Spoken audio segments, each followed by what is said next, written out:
Bonjour tout le monde. On va voir aujourd'hui la gestion des vidéos concernant la gestion des articles. Donc là, on va voir comment je tiens un article là. Un article, donc là, vous avez là, donc, le code d'article, par exemple le 101, libellé c'est le nouveau.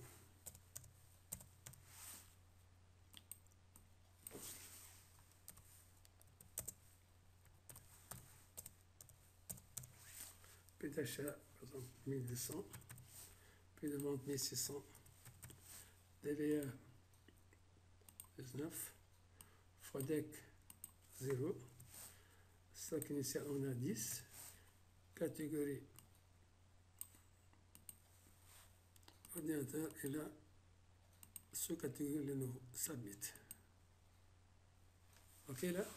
Donc là, vous voyez bien, donc là, c'est une photo ici. Le TVA, pourquoi ça ne m'a pas marché le TVA ici? En principe, si je mets 19 ici, submit, ça va. Donc je peux supprimer.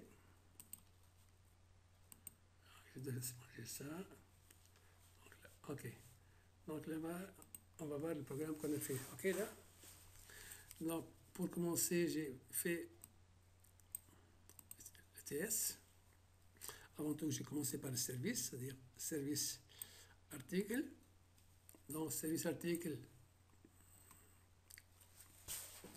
j'ai utilisé la méthode getData, créer data pour ajouter, get pour récupérer, update pour modifier, delete pour supprimer, getAll pour récupérer la liste des articles. Donc ça, c'était général pour toutes les entités que j'ai manipulées. Ok là? Donc ça, c'est l'API article. Donc là, c'est clair. Donc je viens changer ici. Donc j'ai, d'accord? Somni string égale A pour dire ajout, A pour dire ajouter. Donc on a fait add article. Donc j'ai commencé par faire le TS add article ici. Donc là, même chose. Donc là, j'ai importé les sous-catégories, service, catégorie service, l'article service, le toaster pour l'affichage des messages là, pour balayer une page à une autre, article, catégorie, donc sous-catégorie là, j'ai ajouté ma dialogue et ma dialographe pour le pop-up, d'accord? Donc, j'ai utilisé catégorie liste type catégorie, sous-catégorie liste de type sous-catégorie là, c'est-à-dire là, quand je vais lancer ça, je vais avoir liste des catégories, et là j'en ai la liste de sous-catégories. Donc là c'est pas logique normalement, parce que tout à l'heure je vais faire ça dans une deuxième vidéo. Quand on sélectionne la table, là, la catégorie, donc dans la sous-catégorie on va sélectionner seulement les sous-catégories qui appartiennent à la catégorie qu'on a déjà sélectionnée. Donc ça fera l'objet de mon prochain vidéo. Mais pour le moment, j'ai sélectionné la liste de toutes les catégories, la liste de toutes les sous-catégories, d'accord? Ici, donc, mon programme ici, donc, j'ai appelé la liste de catégories, la liste de sous-catégories,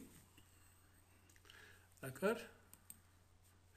Donc, là, on a l'article service, donc le sous-article service, donc là, Nginit. Donc, dans Nginit, j'ai appelé les catégories services pour remplir la liste des catégories, et j'ai appelé les sous-catégories services pour remplir la sous-catégorie liste. Ok là? Comme ça, quand je vais lancer ça, je choisis automatiquement la liste.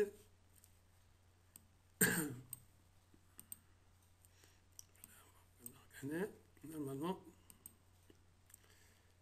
il y a une faute ici, on va voir ça. Donc ici, il y a une faute. Ok. Et quand j'ai fait ça, je dois voir la page, elle est vide. Comment on va faire ça? C'est-à-dire ici, c'est-à-dire là,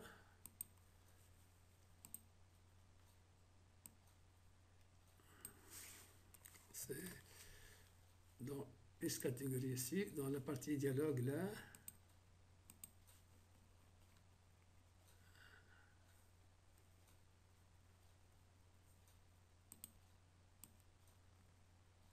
CTRL-C.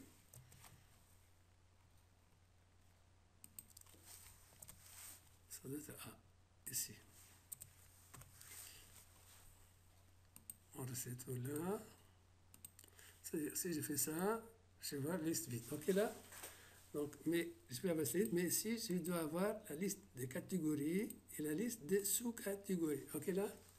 Donc là, aussi, j'ai utilisé un navbar là, donc c'est pas un scrolling là. Je vais montrer comment on a fait ça, parce que la page, elle est longue.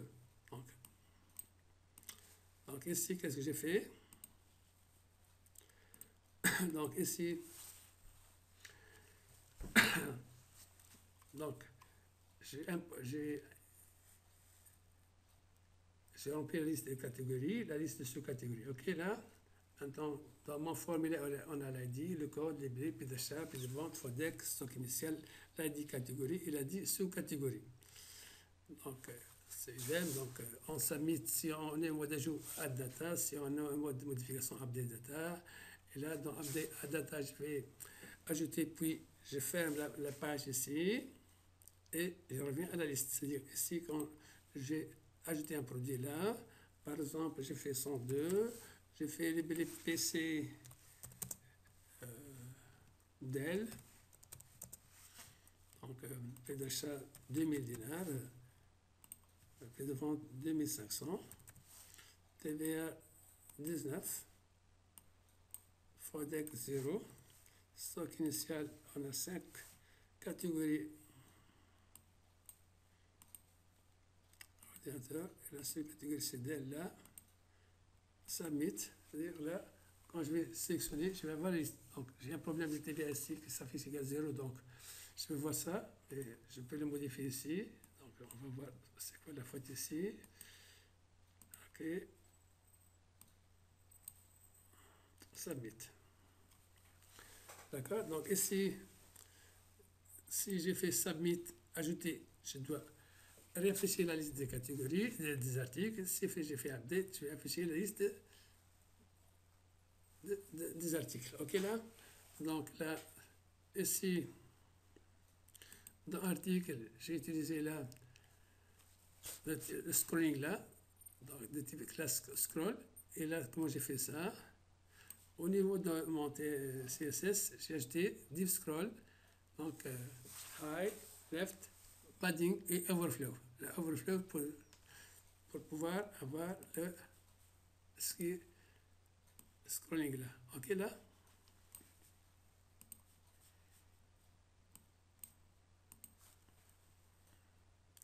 Je reviens ici, donc ça va. Donc là, ça pour l'ajout. Donc on a quoi? Donc l'ID, le code article, les billets articles, prix d'achat, prix de vente, le TVA là.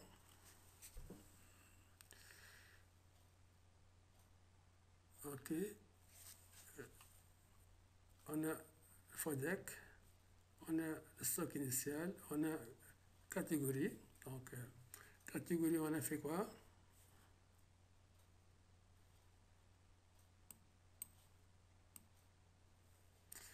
Donc, let item of categorist, value item code, item libéré. Aussi, on a fait la même chose. On a appelé ici la liste de sous-catégories. OK?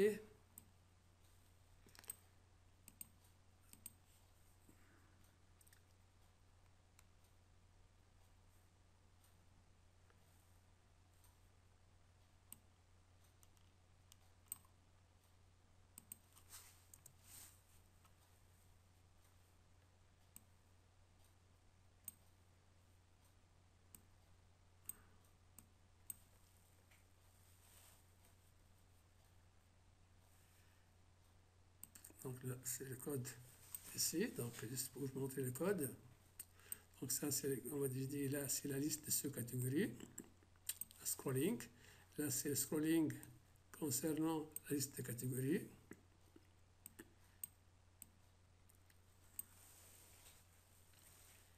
OK?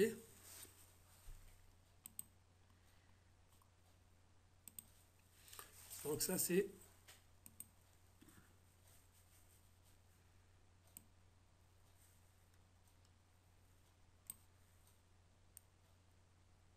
juste pour faire balayer le code là.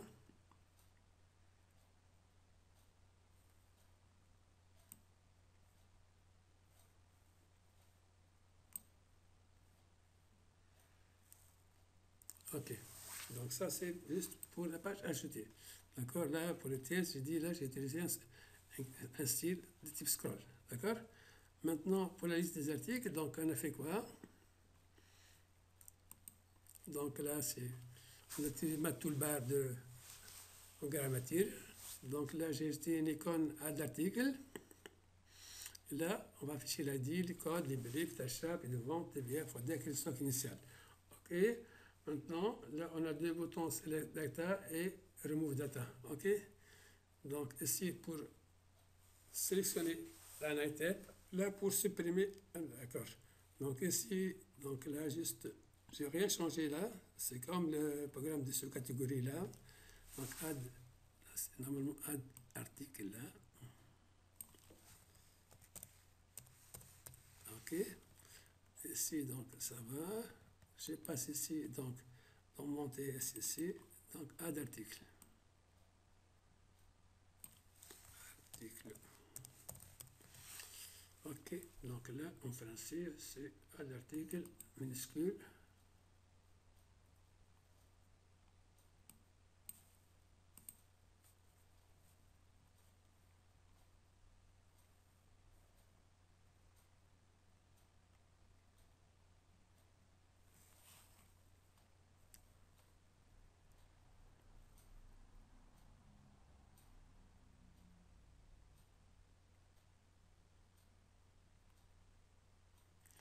Ça, c'est la liste des articles là.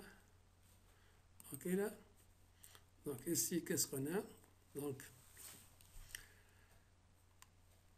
la même chose. Donc, là, on a importé les objets nécessaires. OK. Donc, add article. Get data, qu'est-ce qu'elle permet de faire? Donc, elle permet de remplir get data. Donc, qu'est-ce qu'elle fait? Get data.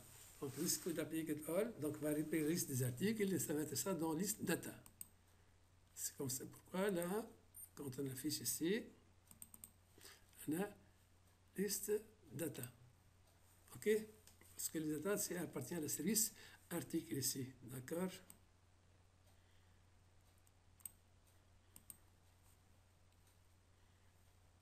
D'accord. Donc ici,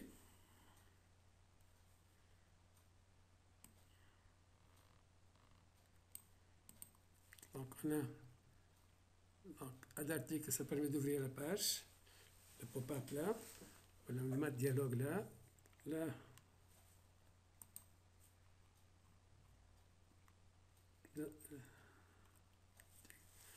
donc là, si on a importé add article component, parce que c'est la page qu'on veut ouvrir là, d'accord, là, mat dialogue refs, add article dialogue, là, je vais ouvrir add article, d'accord, get data, remove là-dedans 10 articles.